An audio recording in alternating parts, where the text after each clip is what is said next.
قرآن مجید کی کن کن آیات میں شراب اور نشے کو حرام کہا گیا ہے؟ کیا یہ لفظ استعمال کیا گیا ہے؟ ایک چیز جب طے ہو چکی تو اب اس کو چھیڑنا کیوں ہے؟ سوچنے کی بات ہے نا، آخر 1500 سال سے اس امت میں کوئی فقیہ، کوئی محدث، کوئی مفسر، کوئی نہیں گزرا جس نے شراب کو جائز قرار دیا ہو۔ جب ایک بات ہمیشہ کے لیے طے ہو گئی تو اب اور کوئی سوال نہیں رہا، اسی کو چھیڑنا ہے۔ لا حول ولا قوت الا باللہ۔ یہ بالکل اسی طرح کا مسئلہ ہے جیسے حیا آتی ہے کہتے ہوئے والعیاذ باللہ، کل کو کوئی اٹھ کے پوچھے کہ ماں سے نکاح حرام ہوتا ہے، یہ کہاں آیا ہے کوئی تک بندی اس قسم کے سوالات؟ اللہ نے سب سے پہلے شراب پہ تنقید فرمائی، اور اللہ نے کہا کہ سورہ نحل میں، مکہ میں، کہ اللہ کے انعامات میں سے ہے کہ تم پھل کھاتے ہو، اور پھر فرمایا آخر میں وَتَتَّخِذُونَ مِنْهُ سُكْرًا، اور تم اس سے، انگوروں سے، ان چیزوں سے نشہ آور چیزیں بھی بناتے ہو۔ تو گویا تنقید کی۔ تو جو صحابہ رضی اللہ عنہم اللہ تعالیٰ سے بہت خوف اور مزاج شناس تھے نا، انہوں نے اس آیت کے اترتے ہی توبہ کر لی، انہوں نے کہا کبھی اس کے قریب نہیں جائیں گے۔ سیدنا عمر رضی اللہ عنہ نے رسول اللہ صلی اللہ علیہ وسلم سے کیا کہ اللہ کے رسول اتنا کافی نہیں ہے، اللہ سے کہیں صاف حکم نازل کریں۔ تو اللہ تعالیٰ نے پھر دوسرا حکم مدینہ منورہ میں نازل فرمایا، اور اللہ نے فرمایا کہ یسألونک عن الخمر والمیسر، آپ سے سوال کرتے ہیں شراب اور جوئے کے بارے میں، قل فیہما، کہ آپ انہیں بتائیے کہ ان دونوں چیزوں میں نفع بھی ہے، واسم کبیر، اور بہت بڑا گناہ ہے، واسمہما اکبر من نفعہما، اور شراب پی کے اور جوا کھیل کے تم جتنے فائدے حاصل کرنا چاہتے ہو، نقصان ان فائدوں کے بنسبت کہیں زیادہ ہے۔ رک گئے صحابہ رضی اللہ عنہ بہت سے۔ سیدنا عمر رضی اللہ عنہ، ان کا اللہ کے رسول ابھی بھی بات واضح نہیں ہے، آپ اللہ سے کہیں صاف بتائے کیا۔ تیسری آیت پھر نازل ہوئی، اللہ نے فرمایا کہ فَإِنَّهُ رِجْسٌ، یہ ناپاک ہے، حرام ہے، جیسے گندگی ہے۔ رجس گندگی کو کہتے ہیں نا۔ تو اب کوئی آدمی گوبر کھانے لگے اور پھر کہ گوبر کہاں لکھا ہے قرآن میں حرام ہے؟ لید کھانے لگے، اب اتنی گندی باتیں کہنی سننی پڑتی ہیں نا، والعیاذ باللہ، کیا کرے آدمی؟ اب وہ کہتا ہے حرام ہے یا نہیں ہے، تو یہ چیزوں کی حرمتیں نازل ہوئی ہیں، کہیں لفظ بھی نہیں ملے گا۔ اس لیے اللہ نے کہا رجس، گندگی ہے، من عمل الشیطان۔ ایک ترجمہ اس کے یہ بھی کیا گیا ہے کہ شیطان کے جسم سے جو گندگی خارج ہوتی ہے یہ وہ ہے، شیطان کی نجاست ہے۔ انسان فضلات کو جسم سے نکالتا ہے، دور کرتا ہے، اللہ کا ایک نظام ہے۔ قرآن نے بتایا ہے کہ یہ شیطان کا فضلہ ہے، من عمل الشیطان۔ دو چیزیں، پھر تیسری چیز فرمائے فَهَلْ أَنْتُمْ مُنْتَهُونَ، باز آؤ گے یا نہیں؟ باقاعدہ ڈانٹا ہے کہ فَهَلْ أَنْتُمْ مُنْتَهُونَ، بچنے والے ہو یا نہیں؟ اب اس پہ حرام کا لفظ نہیں آیا تو یا اللہ یہ سب کیا ہے؟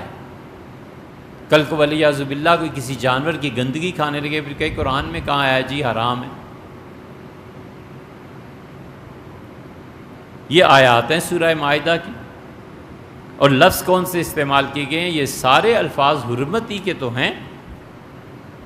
کتنی چیزیں ہیں جنہیں کے لیے قرآن نے حرام کا لفظ استعمال نہیں کیا، پھر کیا خیال ہے ان کے لیے جب حرام کا لفظ نہیں آیا تو لوگوں کے لیے جائز ہو جائیں گی؟ اللہ تعالیٰ نے کہا ہے کہ وَأَن تَجْمَعُوا بَيْنَ الْأُخْتَيْنِ حُرِّمَتْ عَلَيْكُمْ أُمَّهَاتُكُمْ۔ اللہ نے حرام قرار دے دیا ہمیشہ ہمیشہ کے لیے کہ کوئی آدمی اپنی والدہ سے نکاح نہیں کر سکتا، وَبَنَاتُكُمْ، اور بیٹیوں سے بھی نکاح نہیں ہوگا، وَأُمَّهَاتُكُمْ، پھوپھی سے نکاح نہیں ہوگا، فلاں سے فلاں سے فلاں سے، وَبَنَاتُ الْأَخِ وَبَنَاتُ الْأُخْتِ، اور بھانجیوں سے اور بھتیجیوں سے، وَأَن تَجْمَعُوا بَيْنَ الْأُخْتَيْنِ، آخر پہ فرمایا وَأَن تَجْمَعُوا بَيْنَ الْأُخْتَيْنِ، اور ہم نے کسی کے لیے جائز قرار نہیں دیا کہ وہ دو بہنوں کو نکاح میں جمع کرے، بیوی بھی اور سالی بھی۔ تو دو کو اللہ نے اجازت نہیں دی۔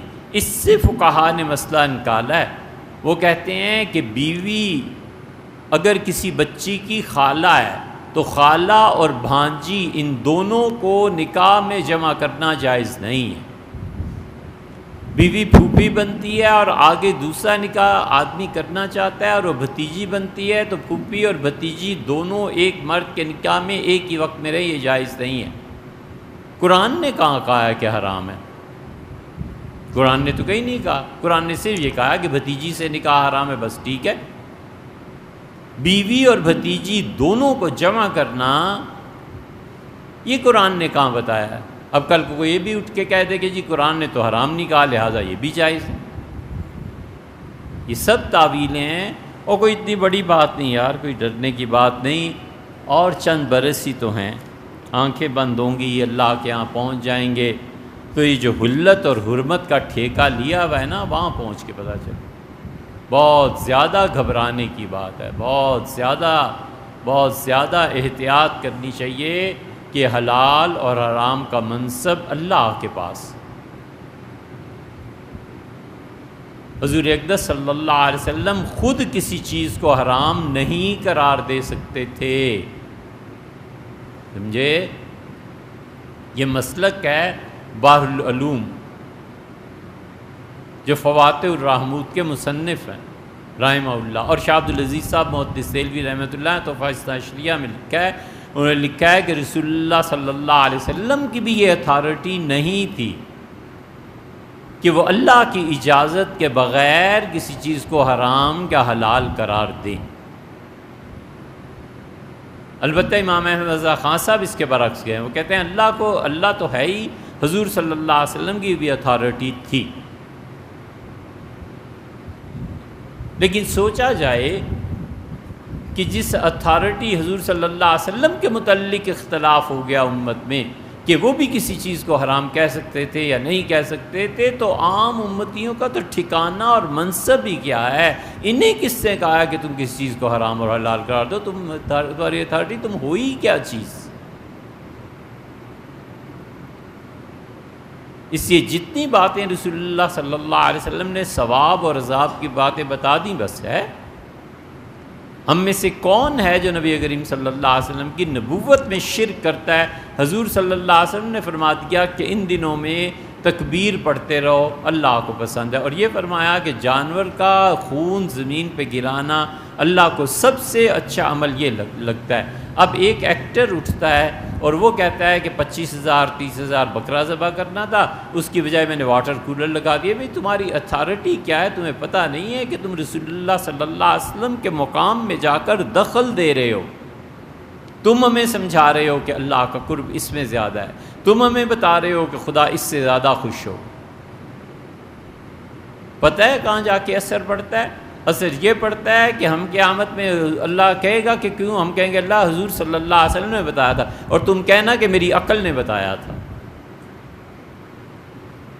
تم عقل سے احکامات لے رہے ہو نا، ہم نبی کریم صلی اللہ علیہ وسلم سے لے رہے ہیں، یہ کیا طریقہ ہے؟ اس لیے کوئی بھی شخص کسی بھی چیز کا ثواب اور عذاب اپنے پاس سے نہیں بتا سکتا، وہ پابند ہے اس چیز کا کہ حضور صلی اللہ علیہ وسلم نے، ہاں اتنا حق بنتا ہے کہ آپ اطمینان کر لیں کہ بات واقعی رسول اللہ صلی اللہ علیہ وسلم نے کہی ہے، نہیں کہی کوئی نہیں مانے گا، امت اس کی رد کر دے گی، نفی کر دے گی۔ کس زمانے میں ایک حدیث بہت مشہور ہوئی، وہ حدیث یہ تھی کہ سلمان فارسی رضی اللہ عنہ انگور کھا رہے تھے، تو حضور صلی اللہ علیہ وسلم نے وہ ایک ایک انگور منہ میں ڈال رہے تھے، تو آپ نے فرمایا دو کر کے کھاؤ۔ محدثین کے ہاں جب پہنچی تو انہوں نے کہا یہ دو پتہ نہیں کس زبان کا لفظ ہے، ہم عرب ہیں ہمیں تو آتا نہیں، حضور صلی اللہ علیہ وسلم نے کب دو کا لفظ استعمال کیا ہے؟ سب جھوٹ ہے۔ ابن تیمیہ رحمۃ اللہ علیہ نے اپنے فتاویٰ کی 18ویں جلد میں اس پہ رد کیا ہے کہ کوئی ایسی حدیث نہیں۔ اب رسول اللہ صلی اللہ علیہ وسلم نے دو کا جو لفظ بولا تھا تو ظاہر ہے یہ اردو سے تھوڑا ہی سیکھا ہوگا. فرض کر لو اس وقت پنجابی تھی، ہندی تھی، حضور صلی اللہ علیہ وسلم تک یہ پنجابی اور ہندی پہنچی تھی؟ نہیں پہنچی. اس لیے ہم کہتے ہیں کہ الفاظ حضور صلی اللہ علیہ وسلم کے کہنے کے متعلق کہنا کہ یہ الفاظ فرمائے تھے، یہ خود بڑا جھوٹ ہے. یہ ہمارا حق ہے کہ ہم تحقیق کریں، یہ ہمارا حق ہے کہ ہم محققین سے پوچھیں کہ حضور صلی اللہ علیہ وسلم نے فرمایا تھا یا نہیں فرمایا تھا. اگر ثابت ہو جائے فرمایا تھا بس ختم ہو گئی بات. انہوں نے فرمایا کہ قربان کے دنوں میں اللہ کا سب سے بڑا قرب اور خدا کے راہ میں ثواب کیا ہے کہ جانوروں کا خون بہاؤ.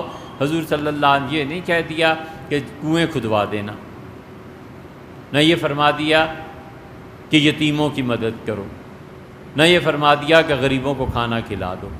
ان مخصوص ایام میں ایک خاص عمل کا حکم دیا، بس یہ ہے. نبوت کے منصب میں ہم کون ہوتے ہیں؟ ہماری اتھارٹی کیا ہے؟ ولیعذ باللہ. اور خدا کیا اس پہ پکڑ ہو جائے گی؟ اپنے پاس سے گھڑنا ہے نا. طبرانی کی روایت میں آتا ہے کہ ایک آدمی نے اپنے ملک میں دین کو نافذ کیا ہوگا،